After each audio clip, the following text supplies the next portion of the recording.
Hello everyone. Today we are going to start a new chapter called the Constitution and the Preamble.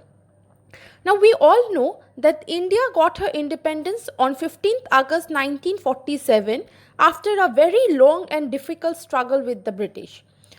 Now after the British government transferred the political powers to the hands of the Indians, the first and primary task for the Indians now was to frame the constitution for a free India. Now, what is this constitution and why is it so important?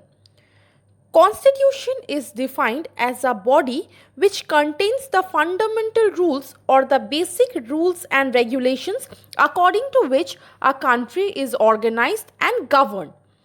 These rules clearly defines or tells the government its powers and functions, and these rules also tell us about the rights and duties of the people, that is the citizens. So after it was decided that a constitution is needed, a constituent assembly was formed who would frame the constitution of India.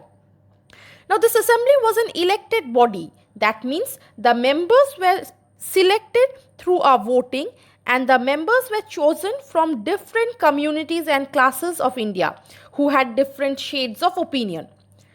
Dr. Rajendra Prasad was elected as the chairman of the Constituent Assembly. And other important members included B.R. Ambedkar, Maulana Azad, Sarojini Naidu, and others.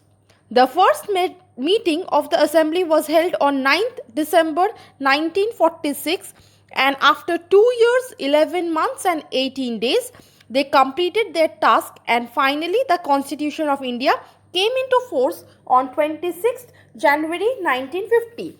So, this day is celebrated as the Republic Day of India. After this, India came to be known as a sovereign democratic republic.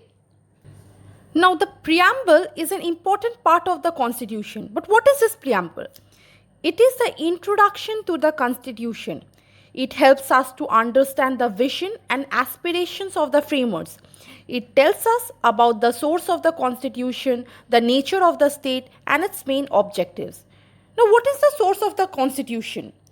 According to the Constitution, the people of India is the source of our Constitution. This means that the authority of the government of India comes from the people. Therefore, the Constitution reflects the wishes of the people.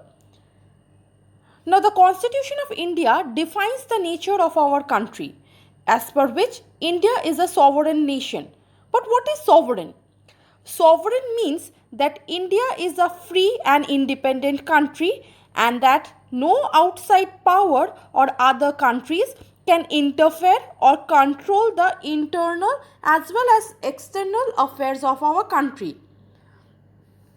India also is a socialist country. Now, what is a socialist? Now, this term was added to the preamble in the year 1976.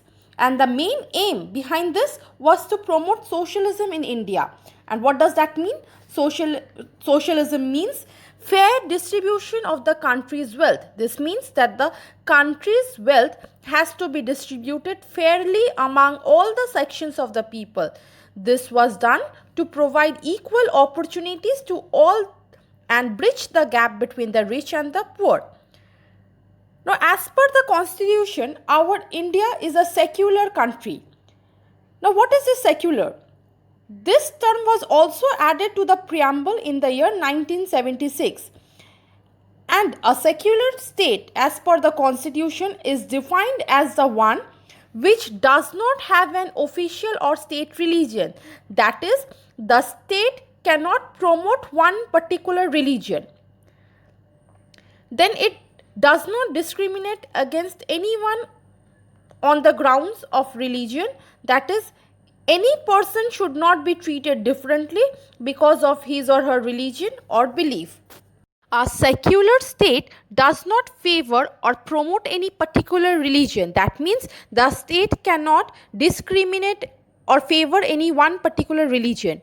And finally, a secular state guarantees the freedom of every individual to profess, practice and propagate his or her own religion, which means people have the liberty to follow the religion of their choice. They should not be forced to follow any particular religion. Now, the Constitution of India defines India as a democratic country. Now, what is a democratic government? It is said that a democratic government is a government of the people, by the people, and for the people. The people have the power to elect the government of their choice, and this elected representative should govern the country. Now, our country is a republic. What does that mean?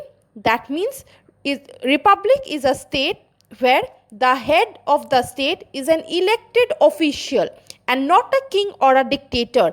The head of the country will be elected by the people of India. Now, this post is not hereditary. Other objectives of the constitution includes justice, which means that all the citizens are equal before the law. They will get what is his or her due on the basis of religion, place of birth, race, caste, creed, status. People will not be denied justice. Then is liberty. Liberty means that every Indian citizen has certain fundamental rights such as the freedom to think and express oneself and the freedom to follow the religion of their choice. These freedoms cannot be taken from them at any cost. Next, equality. Equality means that everyone is equal before the law and will be protected equally by the law. No kind of discrimination will be done on the basis of place of birth, caste, creed, religion, etc. Next is fraternity. It is believed that a democracy can work only if there is brotherhood and oneness among the citizens. The main aim behind promoting fraternity was to remove social barriers between Indians belonging to different communities. So from this chapter, we learn that we may belong to different groups like Hindus, Muslims, Christians or Jains, or we could be rich or poor. But we are foremost Indians. When we are successful in promoting and firmly establishing this feeling of being an Indian first, then only we will be able to remove social evils such as communalism and untouchability. After that, harmony will prevail and India will progress. Hope you have understood the chapter. Thank you.